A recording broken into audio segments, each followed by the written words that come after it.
తర్వాత సంవత్సరము అప్పటికి సమాప్తమైనదని చేసి లేఖనము నెరవేరినట్టు నేను చెప్పుకొంచున్నానని అని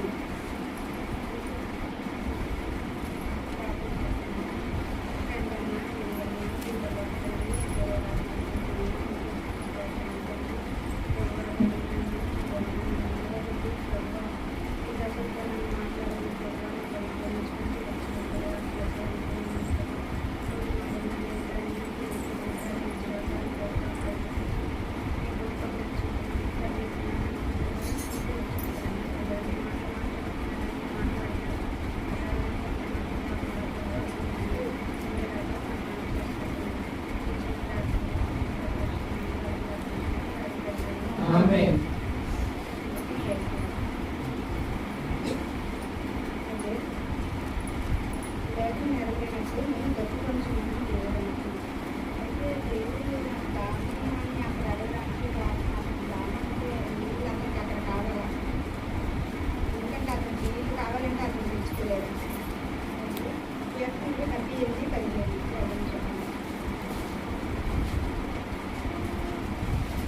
అరణ్యములో ఆయన బండలు చీల్చి సముద్రమంత సమృద్ధిగా వారికి నీరు తాగించును. అరణ్యంలో ఆయన బండలనే తీర్చాడంటే మరి అందులో నుంచి వాటర్ వచ్చిందంటే అందులో సమృద్ధిగా వాళ్ళకి దాహం తీర్చాడంటే అక్కడ ఎందుకు అతను దాహం వేస్తున్నాడంటే అదే 20వ వచనం కూడా చదివి ఆయన బండను కొట్టగా నీరు ఉడికెను, నీళ్ళు కాలువలే పారెను. ఆయన ఆహారం ఇయ్యగలడా, ఆయన తన ప్రజలకు మాంసం సిద్ధపరచగలడా అని వారు చెప్తున్నారు. ఆయన నీళ్ళు కాలువలే పారాడు బండను కొట్టగానే కాలువలే పారేది సముద్రంలో నుంచి మంచాలు వచ్చాయి కదా మరి అతను నాకు దాహం ఉందని అక్కడ నాకు తెలియదు.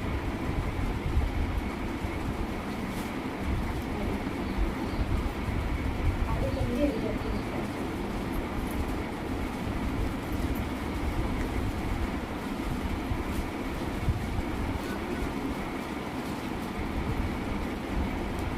వారు "నేను నాకు ఆహారంగా పెట్టు, నాకు దగ్గర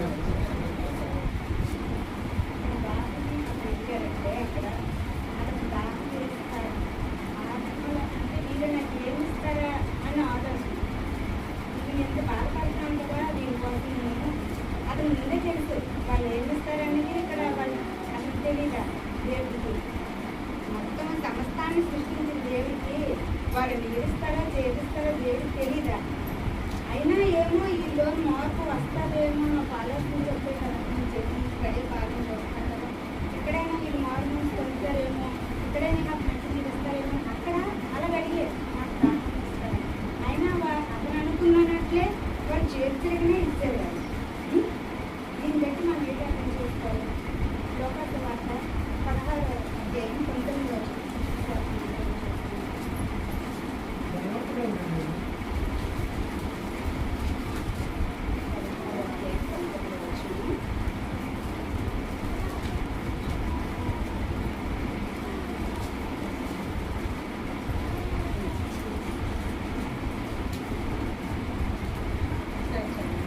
ధనవంతుడు ఉన్నాడు. అతడు ఊదారంగు బట్టలు సన్నపు నారవస్తువులు ధరించుకొని ప్రతి దినము బహుగా సుఖపడుచుండేవాడు. 21 అతని బల్ల మీద నుండి పడు రొట్టె ముక్కలతో ఆకలి తీర్చుకొని పోయాడు. అంతేకాక కుక్కలు వచ్చి వాడి కురుకులు నాటెను. లేదు ఇతను బాగా ఉదాహరణ అది ధనవంతుడు పక్కన ఎప్పుడు కుక్కలు నాటిన ఈ దేవాడు అతను ఏం చేస్తున్నాడు ఒక్కరోజునే ఈ ధనవంతుడు పెట్టట్లేదు ఒక్కరోజునే కనిపెట్టదు కదా ఏం చేస్తున్నాడా అని ఆలోచన వస్తుంది కదా మరి ఎందుకు రాలేదు అతను అంటే అతను ఉన్న స్థితిలో ఇక అక్కడ అతను ఏ కనిపించలేదు ఇదే నాన్న అనుకుంటున్నాను కదా నాకే అంత జరుగుతుంది అని ఒక ఆలోచన తప్పదని అతనికి అక్కడ నాకు అమ్మో రేపు పొద్దున్న ఏం తిరగదు అతనికంటే ఇందులో ఏదో ఉండదు జ్ఞానం అంటే కొంచెం జ్ఞానమే ఉండదు కదా. అంటే జ్ఞానం లేకుండా ఒక్కరు తినాలన్నోడికైనా జ్ఞానం ఉంది, దేవుడు ఉన్నాడు అని అన్నంత కట్టుకోలేదు. దేవుడు ఉన్నాడు అని ఆలోచన ఉండాలి కదా. రేపు జీవితానికి ఉంటుంది, చేసేదానికి ఆలోచన అది ఫాలో లేదు. సరే కదా. వాళ్ళిద్దరూ చనిపోయిన తర్వాత అబ్రహాం రొమ్ముని ఉన్నప్పుడు ఒకవేళ ఆ పేదవాడికి అప్పుడప్పుడు ముక్కలు వేసుకుని కొట్టడానికి ఉండడం వల్ల అతనికి వేద్దామని ఆలోచన ఉన్నదేమో. కానీ అక్కడ దేవుడు ఏమన్నారు?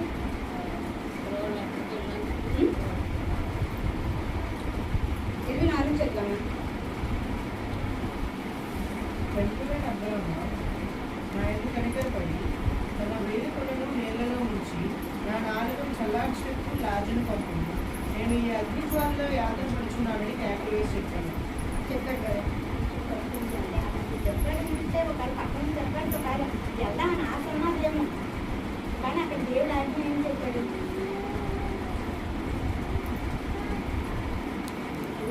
తిరిగి ఏది చెప్పాడు? అబ్రహాము, కుమారుడా, నేను జీవితకాలం మందు నీకు ఇష్టమైనప్పుడు సుఖం అనిపించింది. అలాగంటే లాజరు కష్టము అనుభవించుకొని జ్ఞాపకం చేసుకోండి. ఇప్పుడైతే వాడు ఇక్కడ నెమ్మది పొందుతున్నాడు, మీరు యాత్ర పడుతున్నారు. తిరిగి చెప్పాడు. అంతేకాక ఇక్కడ నుండి మీ యొక్కకు దాటగలరు వారు దాటి గోజాడుకున్నారు. అక్కడ నుండి వారు మా యొక్కకు దాటి రాజాడుకున్నట్టు మాకును మీకు మధ్య మహా అగాధం ఎత్తుపడింది. అది అండర్లైన్ చేస్తాడు. మహా అగాధ అక్కడ పెట్టాడు దేవుడు వాళ్ళిద్దరికీ మధ్యలో. అదే దానికి వెళ్దామని ఆశ ఉన్నదేమో, వెళ్ళడానికి ఎక్కడ పడిపోతుందేమో ఆ అగాధం. దేవుడు అమ్మో నాకు ఈ అగాధం పడిపోతున్నా అతను అక్కడి నుంచి వెళ్ళలేదు, ఆ అగాధం పడిపోతుంది. అలాగే మనం దేవుడు నమ్ముకుని నాకు దేవుడు నాతో మాట్లాడిన మాట ఏంటంటే, ఇప్పుడు మన ఫ్యామిలీ ఉన్నదంటే మనం దేవుడు నమ్ముకుంటున్నాము. మనకి ఎందుకు నమ్ముకుంటున్నాము? లోకంలో గోల్డ్ అన్నీ ఉన్నాయి, చాలా మనం చూడవచ్చు, సినిమా చూడవచ్చు, గోల్డ్ అన్ని డాన్స్ చేయవచ్చు, తినవచ్చు, మనకు నచ్చింది. కానీ ఇవన్నీ ఎందుకు భయపడిపోతున్నాం? అయ్యో దేవుడు తీసుకుంది, దేవుడు అన్నాడు, దేవుడు నమ్ముకుంది, చేయకూడదా చేయకూడదా ఆలోచన మనకు ఉన్నది బట్టే కదా మనం ఏం చేయలేకపోతున్నాం. మరి మనోళ్ళు, మన ఫ్యామిలీ అన్నోళ్ళు, మన చుట్టుపక్కల అన్నోళ్ళు, మన ఎదురోళ్ళు అన్నోళ్ళు మరి ఆ నరకంలో పడిపోతారో అని ఆలోచన మనకి ఎందుకు రావట్లేదు? మనకు రావాలి కదా. మనము ఆ నరకంలో మనం పడమని మనం జాగ్రత్త మాత్రమే తీసుకుంటాం. మన అదే మన ఇంట్లో ఒక ఫ్యామిలీ ఎవరికైనా బాగోకపోతే అయ్యో బాగోలేదు అని ఏడు చేస్తాం, మొదలెట్టేస్తామా, ఏదో చేస్తాం అందుకోసం. మరి అది రుచి ఉండేది నరకం అని తెలిసి కూడా దానికోసం ఎందుకు మనం ప్రాబ్లాడట్లేదు, వాళ్ళకి చెప్పట్లేదు? వాళ్ళు ఎప్పుడు దేవుడు ఏమంటున్నారు? నీకు అసాధ్యమైన ఏది లేదు, సాధ్యమా అని అంటున్నారు దేవుడు. మరి సాధ్యమైనప్పుడు దాని గురించి నువ్వు ఎత్తాలి కదా వాళ్ళ కోసం, నీ ఫ్యామిలీ కోసం. మన తల్లిదండ్రులని, మన అక్క చెల్లెళ్ళని, లేకపోతే మనకి ఇష్టమైన ఫ్రెండ్స్ అని ఎవరైనా సరే అనవసరం. ఎవరైనా సరే మనకి ఇష్టమైన వాళ్ళు మనం ఎందుకు రక్షించుకుంటారా?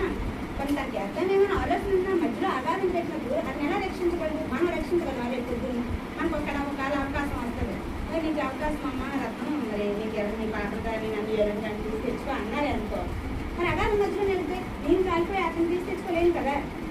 మరి అలాగే కదా మనం ఆలోచించాలా. అందుకే కదా దేవుడి వాక్యాన్ని రాయించలేము. అది ఎప్పుడైనా ఆలోచించారా? మన ఫ్యామిలీలో మనం నరకానికి ఏ పాయింట్ దేవుడి లేక రావడం, నరకానికి వెళ్ళకూడదు అని ఒక్క పాపం చేస్తే నరకంలోకి వెళ్ళిపోతాను మనకు అందరికీ తెలుసు. మరి నరకంలోకి వెళ్ళిపోతున్నాను మనమే కాపాడుకుంటాను. కానీ అదే మంటల కోసం అయితే ఇక్కడ వెళ్ళి అది కొనేస్తాం, ఇది కొనేస్తాం, బంగారాలు కొనేస్తాం, బట్టలు కొనేస్తాం. అంటే నేను కూడా నేనేం వేరే గురించి నాతో కాకుండా అంత ఎవరి గురించి ఉద్దేశించేది కాదు. మరి అక్కడ నిత్య నరకం అని బైబిల్లో ఖండితంగా ఎన్నో నరకాలు ఉన్నాయి అనేది మధ్యాకాలంలో ఉన్నది. ఎన్నో మనం వారం వస్తున్నాం వింటున్నాం. కానీ మరి వాళ్ళ కోసం ఒక్కరోజైనా మనం ఆలోచన చేశామా? వాళ్ళ కోసం మనం ఒక్కరోజైనా ప్రార్థన చేస్తున్నాం? అది మనల్ని మనమే ప్రశ్నించేసుకోవాలి, మనల్ని మనమే ఆలోచన చేసుకోవాలి. చాలా ఖండితమైంది. దేవుడు అక్కడ ఎందుకు అంత నరకం పడ్డారంటే, నాకు దాహం ఇవ్వండి అమ్మా అనేది అక్కడ ఓన్లీ దాహం కోసం కాదు. మీ పిల్లలు, మీ జల్లలు ఆ నరకంలో పడిపోకుండా ఎక్కడైతే ధనవంతుడు నరకం అని వేతం పడుతున్నాడో అక్కడ దాహం అని అడుగుతున్నాడో మీరు అలా దాహం పడకండి. ఒక చూద్దాం. దేవుడు అనుకుంటే దేవుడు దాహం అని ఒక దగ్గర ఒక స్త్రీని అడిగారు. అది చూద్దాం. యోహాను సువార్త 4వ అధ్యాయం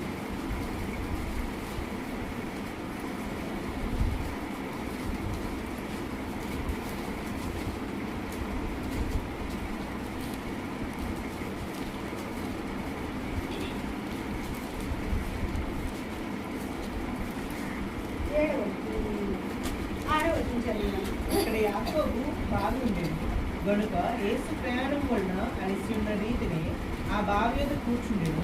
అప్పటికి ఇంచుమించు 12 గంటలు ఆయను. సమరయ స్త్రీ అమ్మ ఆపమ్మ 12 గంటలంతా గంటకైనా నుంచి ఎండ యేసు ఆ రీతినే అది అండర్లైన్ చేస్తాను. అంటే అతను ఆ రీతినే ఎక్కడ ఎవరు రక్షించాలా ఎక్కడ రక్షించాలని దేవుడు ఆ రీతినే రెండు అధ్యాయాల దగ్గర 3 అధ్యాయాలు ఇవి రాస్తున్నాయి. అక్కడ ప్రతి దగ్గర ఆ రీతినే దేవుడు చెప్పారు. ఆ రీతినే అంటే 12 గంటలు అప్పుడంటే అప్పుడు అలసిపోయి కదా ఉంటారు. అప్పుడు బాగా అలసిపోయి 12 బావి దగ్గరికి వెళ్ళారు. ఆ రీతినే బావి దగ్గర నీళ్ళంతా వెళ్ళారు. దేవుడు అక్కడ ఆవిడని అడిగారు. మరి అడిగినప్పుడు దేవుడు దాహానికి నీళ్ళు ఇవ్వమన్నారు, కానీ నేను నీకు దాహం ఇస్తాను, ఎప్పుడు నువ్వు దాహం అని అడగమని దేవుడు ఎందుకు అనాలి? దాహం అన్నప్పుడు దాహం తాగాలి కదా. అక్కడ కనీసం వాడు తాగినప్పుడు కదా తాగట్లేదు. అది దాహం అప్పుడు దాహం వచ్చినప్పుడు కానీ తాగినప్పుడు కానీ లేదు. ఓన్లీ అతను దాహం అడిగారు. నేను ఇచ్చిన దాహం మీరు తాగుతారా అని దేవుడు నాకు అడిగితే లేదమ్మా, మరి నేను ఇచ్చిన దాహం అంటే మీకు ఎప్పుడు ఉంటుందని దేవుడు మాట్లాడారు కదా. ఇక్కడ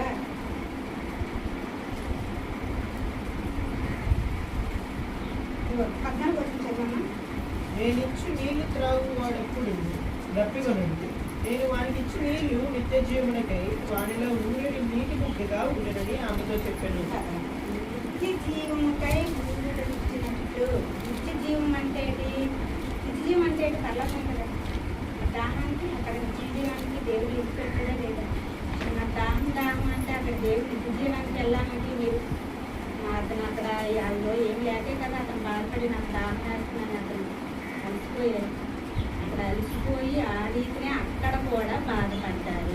ఎక్కడ యోహాను సువార్తలో అతను దాహం పడింది. ఆ రీతియే అక్కడ ఎవరు కూడా అతనికి దాహం కలిగినట్టు కనిపించినట్టు దాహం అని కూడా ఎక్కడైతే స్త్రీని ఎలా అడిగారో అక్కడ కూడా అతను అలాగే అడిగారు. అంతేనా అతనికి నీళ్ళు లేకపోయింది. ఎందుకంటే ఇశ్రాయేల్ ప్రజలు తీసుకొచ్చినప్పుడు వాళ్ళు ఎన్నోసార్లు కలుసుకొని అతను శోధించినప్పుడు అతను నీళ్ళు ఎన్నోసార్లు ఇచ్చారు.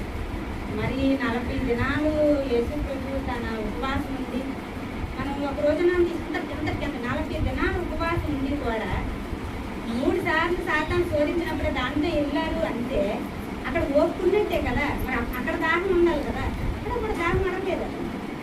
మరి ఇన్ని దాహాలను కూడా కాకుండా అదే దాహం అక్కడ అడిగాడు అంటే ఇప్పుడు ఈ స్త్రీ ఎలాగైతే ఊర్లోకి వెళ్ళి దాహం అక్కడ తీర్చుకొని ఊర్లోకి వెళ్ళి కొంతమంది దాహాలు తీర్చడానికి వెళ్ళి సువార్త చెప్పింది. మనం కూడా సువార్త విషయం నీళ్ళు, మన ఫ్యామిలీ విషయం నీళ్ళు, మన కొడుకుని పెట్టుకుంటే మనం ఏదో ఇల్లు కట్టేస్తామా లేకపోతే ఏదో కొట్టిస్తామా మంచి చేస్తామని కాదు.